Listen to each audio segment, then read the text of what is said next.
Punto 17. Una sociedad de consumidores. Se dice con frecuencia que vivimos en una sociedad de consumidores y puesto que, como hemos visto, labor y consumo no son más que dos etapas del mismo proceso, impuesto al hombre por la necesidad de la vida, se trata tan solo de otra manera de decir que vivimos en una sociedad de laborantes. Esta sociedad no ha surgido de la emancipación de las clases laborales, sino de la emancipación de la propia actividad laboral,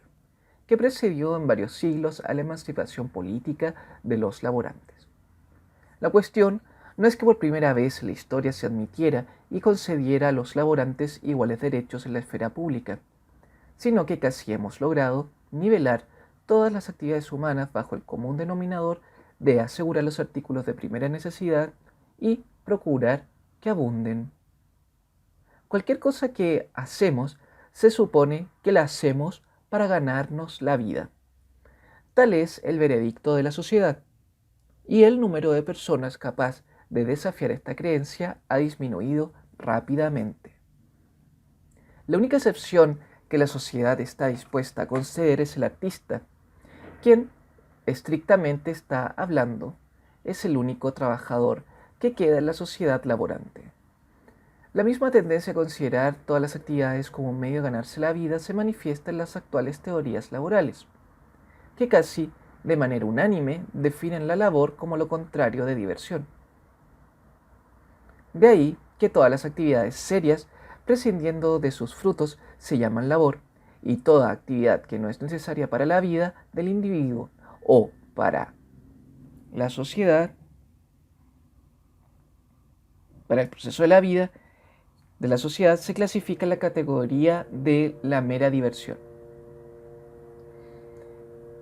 En estas teorías, que al hacerse eco de la opinión corriente que se da en una sociedad, la agudizan y la llevan a su inherente extremo. Ni siquiera queda el trabajo, entre comillas, del artista. Se disuelve en diversión y pierde su significado mundano. Esta característica, entre comillas, divertida del artista se considera que desempeña la misma función en el proceso de la vida laborante de la sociedad que la de jugar al tenis o tener un hobby en la vida del individuo. La emancipación de la labor no ha dado como resultado la igualdad de esta actividad con las otras de la vida activa, sino casi su indisputado predominio. Desde el punto de vista de ganarse la vida, toda actividad no relacionada con la labor se convierte en hobby. Para disipar la aparente credibilidad de esta autointerpretación del hombre moderno, cabe recordar que todas las civilizaciones anteriores a la nuestra hubieran estado de acuerdo con Platón en el que el arte de ganar dinero no guarda relación alguna con el contenido real de artes como la medicina, navegación o arquitectura, que eran atendidas con recompensas monetarias. Para explicar esta recompensa monetaria, que sin duda es de naturaleza distinta por completo a la salud, objeto de la medicina, a la dirección de edificios, objeto de la arquitectura, Platón introdujo un nuevo arte que les acompañara. Este arte adicional en modo alguno se entiende como el elemento de labor de las artes libres, sino por el contrario como el único mediante el cual el artista, el trabajador profesional, como diríamos, se mantiene libre de la necesidad de laborar. Dicho arte se encuentra en la misma categoría que el requerido por el dueño de una familia, quien ha de saber cómo ejercer su autoridad y usar la violencia en su gobierno sobre los esclavos. Su objetivo es librarse de tener que ganarse la vida, y los objetivos de los demás artes están incluso más alejados de esta necesidad elemental. La emancipación de la labor y la concomitante emancipación de las clases laborantes de la opresión y explotación, sin duda alguna significó un proceso hacia la no violencia. Mucho menos cierto es que también significó lo mismo hacia la libertad. Ninguna violencia ejercida por el hombre, excepto la empleada en la tortura, puede igualar la fuerza natural que ejerce la propia necesidad. Por esta razón, los griegos derivaron la palabra que designaba la tortura de la necesidad, llamándola anakai, y no debía, empleada para designar la violencia ejercida por el hombre sobre el hombre. Y también es la razón de que a lo largo de la antigüedad occidental la tortura, la necesidad que ningún hombre puede soportar, se aplicara solo a los esclavos, que de todos modos estaban sujetos a la necesidad. El arte de la violencia, de la guerra, de la piratería y finalmente del gobierno absoluto llevaron a los derrotados a servir a los vencedores, con los que éstos tuvieron en su suspenso a la necesidad durante el periodo más largo de la historia. La época moderna, mucho más marcadamente que el cristianismo, ha traído, junto con la glorificación de la labor, una tremenda degradación en la estimación de estas artes,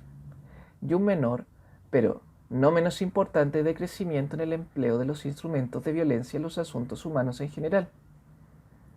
La elevación de la labor y la necesidad inherente al metabolismo laborante con la naturaleza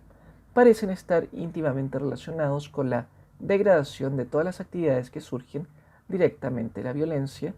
como el empleo de las fuerzas en las relaciones humanas, o que contienen en sí mismas un elemento de violencia que, como ya veremos, es el caso de toda habilidad en la elaboración de las cosas. Es como si la creciente eliminación de la violencia en la época moderna abriera casi de manera automática las puertas para la reentrada de la necesidad en su nivel más elemental. Lo que ya ocurrió una vez en la historia en los siglos de la decadencia del Imperio Romano puede estar sucediendo de nuevo. Incluso, entonces, la labor pasó a ser una ocupación de las clases libres, solo para llevarles las obligaciones de las clases serviles. El peligro de que la emancipación de la labor en la época moderna no solo fracase en asentar un periodo de libertad para todos, sino que por el contrario lleve por primera vez a la humanidad bajo el yugo de la necesidad, lo vio claramente Marx cuando insistió en que el objetivo de la revolución no podía ser la emancipación ya lograda de las clases laborantes, sino que el hombre se emancipa de la labor. A primera vista, este objetivo parece utópico, el único elemento estrictamente utópico de las enseñanzas de Marx. La emancipación de la labor, según el propio Marx, es la emancipación de la necesidad. Y esto significaría, en último término, la emancipación también del consumo, es decir, del metabolismo con la naturaleza, que es la condición misma de la vida humana. Sin embargo, el desarrollo de la última década y en especial las posibilidades que se abren mediante el posterior avance de la automatización, nos autoriza a preguntarnos si la utopía de ayer no se convertiría en la realidad de mañana, de tal manera que finalmente solo queda de la fatiga y molestia inherente al ciclo biológico a cuyo motor está ligada la vida humana, el esfuerzo del consumo. No obstante, ni siquiera esta utopía podría cambiar la esencial futilidad mundana del proceso de la vida. Las dos etapas por las que ha de pasar el siempre repetido ciclo de la vida biológica, las etapas de la labor y consumo, pueden modificar su proporción hasta el punto de que casi toda la fuerza de la labor humana se gaste en consumo, con el concomitante y grave problema social del ocio, es decir, el problema de cómo proporcionar la suficiente oportunidad al agotamiento diario para que conserve intacta su capacidad de consumo. El consumo sin dolor y sin esfuerzo no cambiaría, sino que incrementaría el carácter devorador de la vida biológica hasta que una humanidad liberada por completo de los grilletes del dolor y del esfuerzo quedaría libre para consumir el mundo entero y reproducir a diario todas las cosas que deseara consumir. Carecería de importancia para el mundo la cantidad de cosas que aparecerían y desaparecerían diariamente y a cada hora en el proceso de la vida de tal sociedad, siempre que el mundo y su carácter de cosa pudiera soportar el derrochador dinamismo de un proceso de vida enteramente motorizado. El peligro de la futura automatización radica menos en la tan deplorada mecanización y artificialización de la vida natural que en el hecho de que toda la productividad humana, a pesar de su artificialidad, quedara absorbida en el proceso de vida enormemente intensificado y siguiera de manera automática, sin dolor ni esfuerzo, su siempre repetido ciclo natural. El ritmo de las máquinas ampliaría e intensificaría grandemente el ritmo natural de la vida, pero no cambiaría, sino que la haría más mortal, el principal carácter de la vida con respecto al mundo, que es desgastar la durabilidad. Hay un largo camino entre la gradual disminución de las horas de trabajo, que ha progresado de manera constante desde casi hace un siglo, y esta utopía. Más aún se ha exagerado el valor del progreso, que ya se midió tomado como base las inhumanas condiciones de la explotación que prevalecían durante las primeras etapas del capitalismo. Si pensamos en periodos más prolongados, la suma total y al año del tiempo libre individual disfrutado en el presente parece menos un logro de individual disfrutado en el presente, parece menos un logro de la modernidad que una demorada aproximación a la normalidad. En este, como en otros aspectos, la consideración que nos merece una verdadera sociedad de consumidores resulta más alarmante como ideal de la actual sociedad que como realidad ya existente. El ideal no es nuevo. Estaba claramente indicado en el indisputable supuesto de la economía política clásica, según el cual el objetivo último de la vida activa es el aumento de la riqueza, la abundancia y la felicidad del mayor número,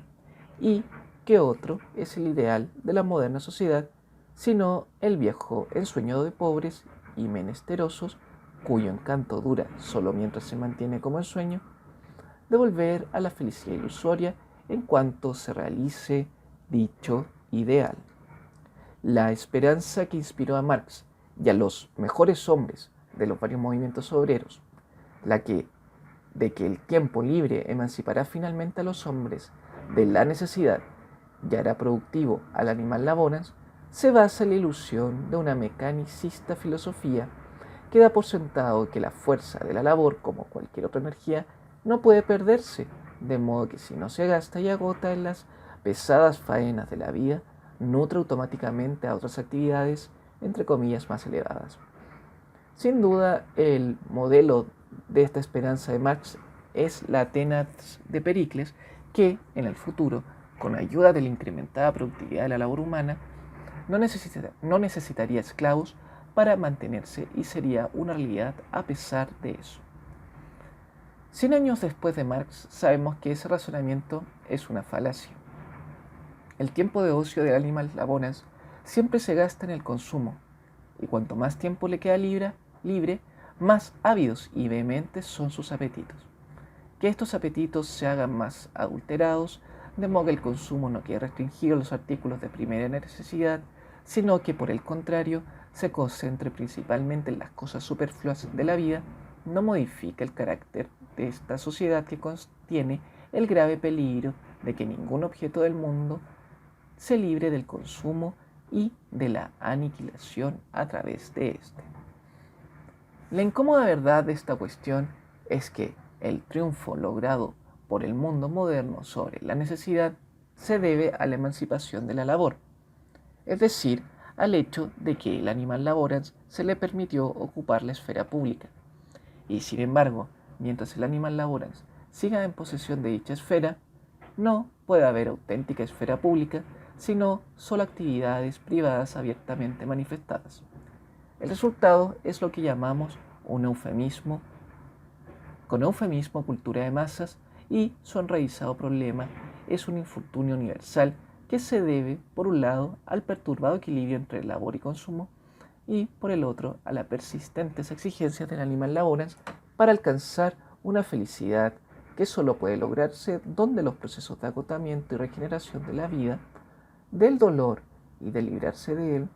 encuentren un perfecto equilibrio. La universal demanda de felicidad y el ampliamente repartido infortunio en nuestra sociedad, y este son los dos lados de la misma moneda,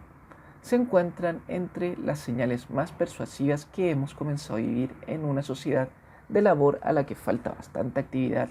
laboral para mantenerla satisfecha. ya que solo el animal laborans, no el artesano o el hombre de acción, ha exigido ser feliz, o creído que los hombres mortales pudieran ser felices. Uno de los signos de más claro peligro, en el sentido de que tal vez estamos acuñando el ideal del animal laborans, es el grado en que nuestra economía se ha convertido en una economía de derroche,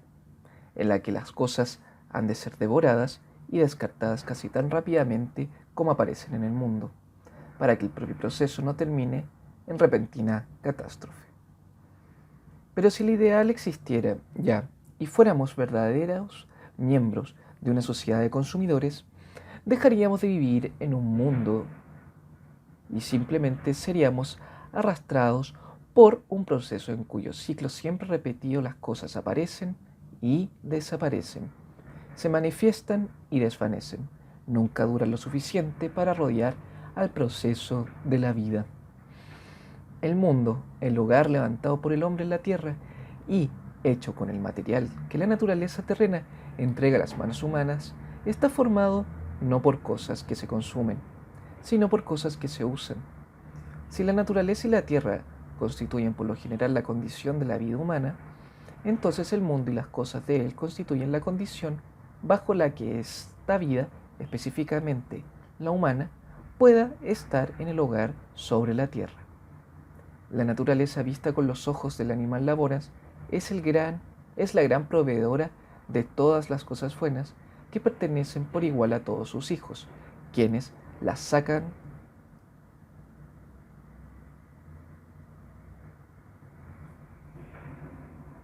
de la naturaleza, de su naturaleza, las sacan de la naturaleza y las mezclan con ellos mediante la labor y el consumo. La misma naturaleza vista con los ojos del Homo faber, o sea, del constructor del mundo, proporciona solo materiales casi sin valor en sí mismos, valorizados por entero con el trabajo realizado sobre ellos. Sin sacar las cosas de las manos de la naturaleza y sin defenderse de los naturales procesos de crecimiento y decadencia, el animal laborans no podría sobrevivir, pero sin sentirse a gusto en medio de las cosas cuyo carácter duradero las hace adecuadas por el uso y para erigir un mundo cuya misma permanencia está en directo contraste con la vida, esta vida no sería humana. Cuanto más fácil se haga la vida en una sociedad de consumidores o laborantes, más difícil será seguir conociendo las urgencias de la necesidad, e incluso cuando existe dolor y esfuerzo, las manifestaciones exteriores de la necesidad apenas son observables. El peligro radica en que tal sociedad, deslumbrada por la abundancia de su creciente fertilidad y atrapada en el suave funcionamiento de un proceso interminable, no sea capaz de reconocer su propia futilidad, la futilidad de una vida que no se fija o realiza en una circunstancia permanente que perdure una vez transcurrida su labor.